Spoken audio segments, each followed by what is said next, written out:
I had the opportunity this weekend and it was an honor to spend the weekend with six of our middle school youth who went to Camp Caroline for the weekend. They were talking about their identity.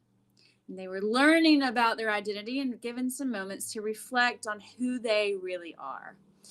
Some of that process was to think about who they are not, and then just really dig into who they are and where they want their identity to be. I was had also the honor to be a small group leader. So at one point, the youth, after they listened to the keynote speaker, then they have moments to break apart into smaller groups where they can reflect a little bit deeper on what was said and what they think about that. And so I was able to work with another adult, and we led a small group. We were the blue group this weekend, and we had 9 or 10 young people in our group, and we had an opportunity. They were wonderful. They all took turns and talked and shared and really were able to dig deeper into who they were. Now we're talking, preteens, so we're 11, 12, 13, 14-year-olds, all middle school age. And so it's sometimes harder to be vulnerable at that age. Well, on the last evening of our small group, our last opportunity together, we were digging into some of the things about who we are. And as each person spoke, I really took the opportunity to look at them and watch them and listen carefully and ask questions, and really wanted them to know that they were heard. And several of them started, they were like, "Why are you staring me in the eyes?" And I was like, "I'm not staring. I'm just looking at you and watching your eyes as you talk. I want you to know my attention's on you." And it really spooked them out that I had given them that much of my attention and that I was really digging deep into who they were. And so it was really funny. We got a good laugh about it. But I was like, I'm gonna put my eyes on yours, and I'm going to pay attention to what you're saying. I'm going to dig deep I'm going to ask you questions, because I want you to know that right now in this space, what you say is important. And right now in this space, you are a child of God and you are valuable. And I want you to know that. And so my attention is on you while you are sharing. And I've just reflected on that, and how like several of them were just like, "It is crazy how you're really listening." And I thought about that a lot. And as I've reflected on that over the past 24 hours or so, a couple of scriptures have come to mind and have really changed the way I think about these scriptures. The first one is probably very familiar to most of you, but from Psalm 46, verse 10, "Be still and know that I am God. I am exalted among the nations. I am exalted in the earth. Be still and know that I am God." We use this scripture a lot. We use it a lot during Lent to remind us to sit back and listen. We take the scripture to heart a lot of times to remind ourselves that we need that quiet moment. We need that pause to remember that our God is God and we are not. But I also wondered about seeing that scripture through someone else's eyes, because in those moments I was able to be still and listen. And I knew that God was at work, and that God was shining through the lives of each one of those middle schoolers, and it was my job to find it. So it wasn't just me secluding myself into a corner or into a room, which is very important to have those moments of personal reflection and devotion. But even in this group of middle schoolers where it is hard to find quiet, right? Middle schoolers are not quiet, they're very chatty. So even in that moment, I was able to be still and quiet myself and listen.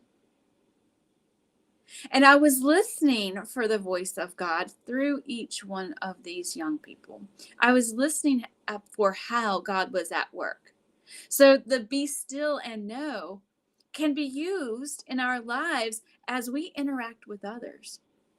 Maybe sometimes in some of our relationships, we do need to sit and be still and listen. And maybe we are listening for the voice of God through someone else. Maybe we are listening to the voice of God um, through their story or through their experience.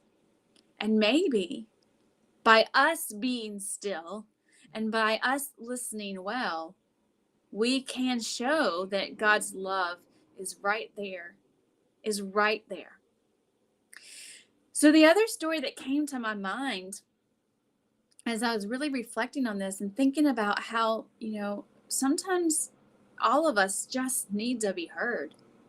And how foreign of an idea it was for some of these young people for me just to be giving them my eye contact and my full attention. It was such an odd thought. It was kind of made them uncomfortable because they hadn't experienced that very much. They hadn't been, maybe in some instances, not truly listened to or valued. And I wonder how many people in our world feel that way, that there isn't someone that will just listen. And so the other story that came to mind is from Luke chapter 10, starting at verse 38, when Jesus had gone to the town and had visited Mary and Martha. And he was at their house, and Martha, you'll remember, was very busy and was kind of upset and went to Jesus and was like, Mary is sitting here listening to you, and there's so much to be done. Can't you, get her to come help me?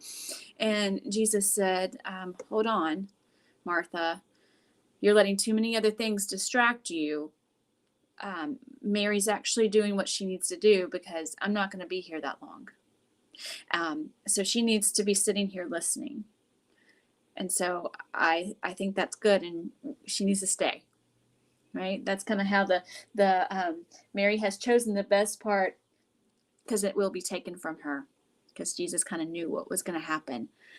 So I started thinking about that.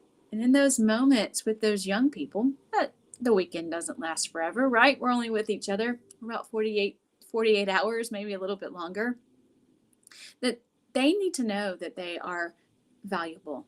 Those moments only last. They need to know that Jesus shines through them. They need to know that they're valuable. They need to know that they are worth it, that they are children of God. And sometimes as leaders, I need to say less and listen more. So even in our relationships, we can be still and know that God is God.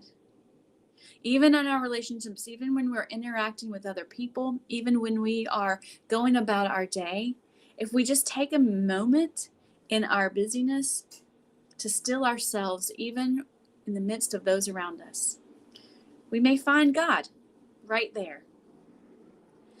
So that's my challenge for you this week. In the middle of what you're doing, in the middle of your work week, in the middle of busying around to stores or doctor's appointments or wherever you may go, that you'll take a moment and see where you can find God in others. I hope that you have a great week. If you are online, we invite you to jump over to our conference call line. The number is 563-999-1222, because we want to pray with you, continue to lift our voices together. So we'll be offering prayer requests and prayer concerns with one another. If you're unable to do that, you're welcome to text the word pray to our number that you see on the screen, 910-892-2711. Hope everyone has an excellent week, and take care.